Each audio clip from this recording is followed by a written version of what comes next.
Hello guys, welcome to my blog channel में आप सभी का स्वागत है। तो आप सभी लोग अभी हम दिखा रहे हैं अंदर का नज़ारा।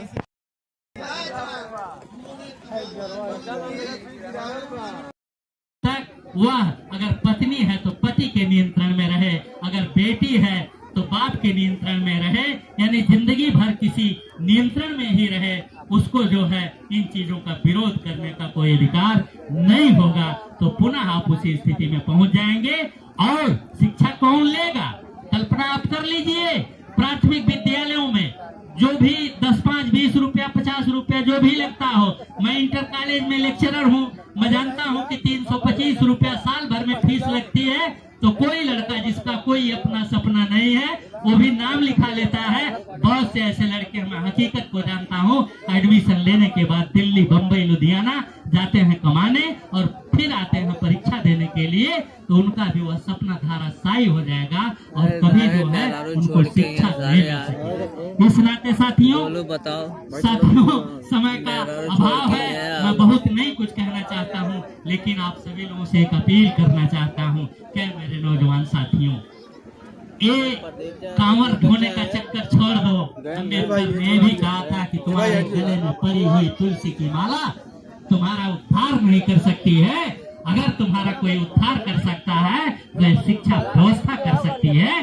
और जब मौका मिले, तमाम साथियों को मैं देखता हूँ पढ़ने का गार्जियन बेचारे प्रयास करते हैं लेकिन पढ़ते नहीं हैं। तो अगर आप पढ़ेंगे नहीं तो इस व्यवस्था के खिलाफ लड़ नहीं पाएंगे। और जो आप पर जुल्म, उत्पीड़न, अत्याचार हो रहा है, इस देश में संविधान को जो बचाने की मुहिम चल रही है, अगर आप पढ़ेंगे नहीं तो लड़ नहीं सकते।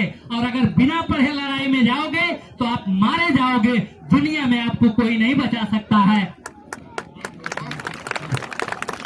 दुनिया में कोई आपको बचा नहीं सकता है। इस नाते मैं अपने सभी ये मेहनत करने वाले, मजदूरी करने वाले सभी गार्जियन बंधुओं से निवेदन करता हूं कि आप एक रोटी और कटौती कर देना, लेकिन अपने बच्चों को शिक्षा से वंचित मत होने देना।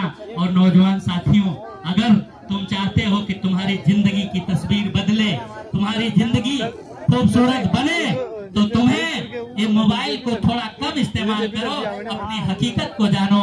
मेहनत अगर आज 6 घंटा मेहनत नहीं करोगे तो 14 घंटा काम करने के लिए तैयार रहना। जिस 14 घंटे, पहले 14 घंटे ही काम करने का अधिकार दिया गया था, पहले 14 घंटा काम करते थे।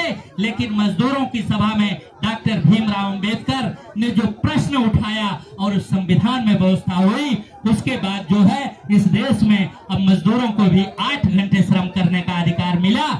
और इस देश में 8 घंटे काम करने का, लेकिन पुनः जो है वो श्रम कानूनों को बदला जा रहा है, पुनः उस देश में वही स्थिति लाई जा रही है। और विशेष रूप से मैं माताओं और बहनों से कहना चाहता हूँ कि शायद आप लोग न जानते हो कि अंबेडकर ने अगर सबसे बड़ा का किसी के लिए काम किया था तो इस देश की महिलाओं के लिए।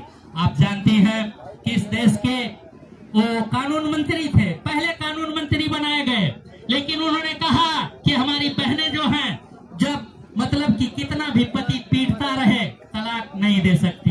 इनको पैदा हो गई, कहा भी करते हैं कि ना तो घर का इनका कोई अधिकार है, ना मायके में और ना ही ससुराल में। ये मामला था, संपत्ति में कोई उत्तराधिकार नहीं था। इस प्रश्न को लेकर के पंडित जवाहरलाल नेहरू की कैबिनेट में डॉक्टर अंबेडकर जो है हिंदू कोड बिल लाए, जिसमें यही अधिकार था कि इस देश की महिलाओं को, इस देश में प्रॉपर्टी में उनको उतना ही अधिकार मिलना चाहिए जितना इस देश के पेटों को मिलता है, जितना इस देश के पुरुषों को मिलता है। और अगर पति आवारा हो, उसके पहली स्थिति आप जान रहे हैं, तमाम धर्म ग्रंथों में भी मिलेगा कि कई ठो पत्नियां